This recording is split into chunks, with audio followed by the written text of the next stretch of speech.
Welcome to The Explainer. Have you ever caught yourself staring blankly at yet another academic paper? The ones with those endless box and arrow diagrams. Just wondering, does any of this actually matter out in the real world? Well, if you have, you are in exactly the right place. Today, we're setting the stage to move way past research that just goes through the motions.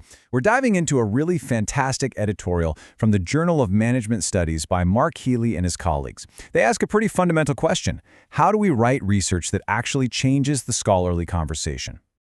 To really understand why this matters so much, we kind of have to acknowledge the elephant in the room, the widespread frustration with the academic status quo.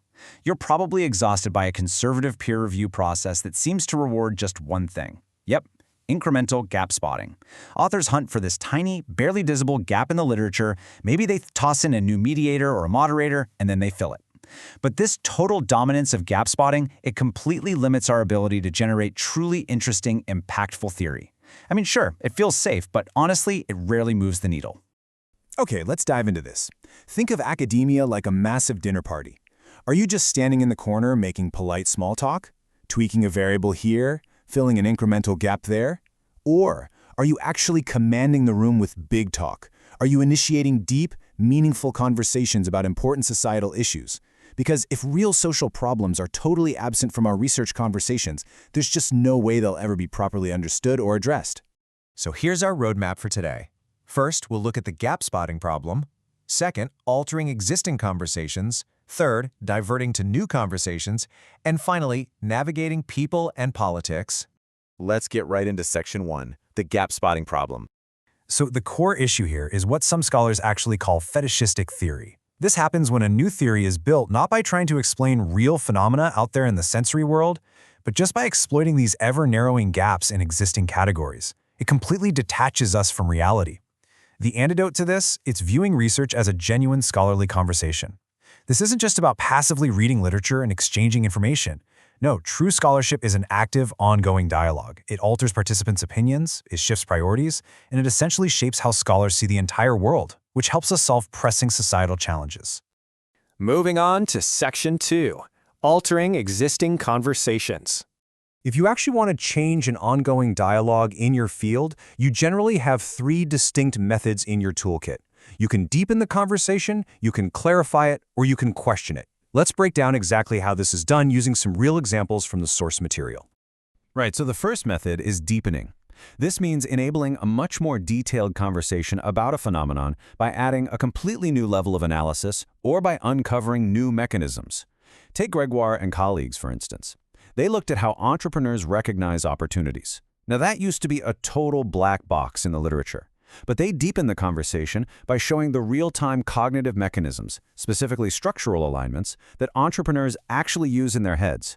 They didn't destroy the old conversation, they just allowed researchers to talk about it much more accurately and in far greater detail. Okay, the second way is clarifying. Sometimes a scholarly conversation is just highly fragmented, it's vague, and it's full of inconsistencies, right? Clarifying smooths all of that out. A really great example here is Dane and Pratt's work on management intuition.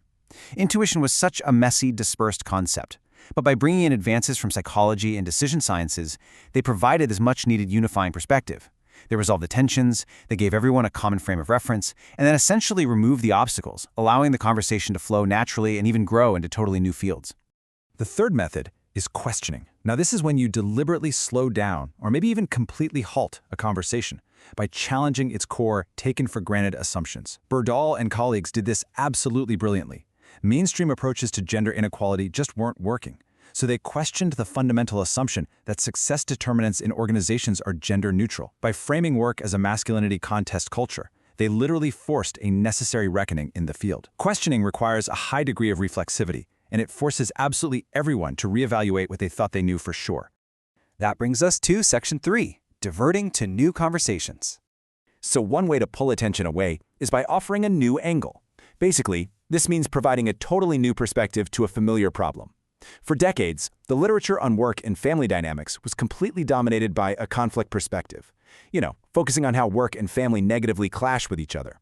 But Greenhouse and Powell changed the foundational lens by introducing work-family enrichment. They drew on positive psychology to show how experiences in one role actually improve the other. This brand new angle completely redirected the scholarly focus. Another way to divert attention is by initiating a totally new conversational direction. And a brilliant way to do this is by looking at the negative space. Think of that famous optical illusion where you either see a black vase or two profiles facing each other. Well, Verbruggen and DeVos looked at the vast literature on how career decisions are made and they noticed the negative space. They asked, what happens when people fail to act on a desire to change their careers? By looking at exactly what others had overlooked, they discovered and defined the concept of career inaction, which stimulated an entirely new and vital conversation. The entire typology really hinges on shifting your motivations and your reflexivity. Think about it. If you're deepening a topic, your reflexivity is relatively low because, well, you're working within existing constructs. But if you're questioning the field, offering a new angle, or pointing out a new direction, your reflexivity absolutely must be high. You have to step completely outside the field's ingrained assumptions, often by bringing in ideas from totally different disciplines, just to challenge the status quo. Finally, Section 4, Navigating People in Politics. Let's be real. Attempting to shift a scholarly conversation is risky.